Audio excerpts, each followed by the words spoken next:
தமிழகத்திற்கே முன்னுதாரணமாக மாறியுள்ளார் தலைவர் விஜய். தளபதி விஜய் அவர்கள் அரசியலில் களமிறங்குவதற்கு முன்னரே கல்விக்கு அதிக முக்கியத்துவம் கொடுத்து வந்துள்ளார். தளபதியின் மக்கள் இயக்கம் சார்பாக தமிழ்நாட்டின் அனைத்து மாவட்டங்களிலும் இலவச பயிலகமானது செயல்பட்டு வருகிறது. இந்நிலையில் கடலூர் மாவட்டம் பரங்கிப்பேட்டை அருகே உள்ள பெரியப்பட்டி என்ற கிராமத்தில் கடந்த சில ஆண்டுகளாகவே விஜய் மக்கள் இயக்கம் சார்பாக இலவச பாடசாலையானது சிறப்பாக நடைபெற்று வருகிறது. 40 மாணவ மாணவிகள் மாலை முதல் இரவு வரை இந்த இலவச பாடசாலையில் பாடம் கற்று வருவது குறிப்பிடத்தக்கது. இந்த பாடசாலையானது அப்பகுதியில் உள்ள விஜய் ரசிகர்கள் மூலமாக துவங்கப்பட்டது.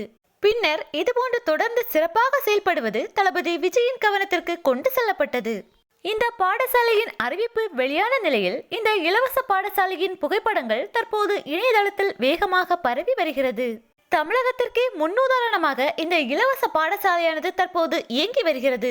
இந்த இலவச பாடசாலையானது தொடங்க காரணமாக இருந்த தளபதிக்கும் தளபதியின் தோழர்களுக்கும் வாழ்த்துக்கள்.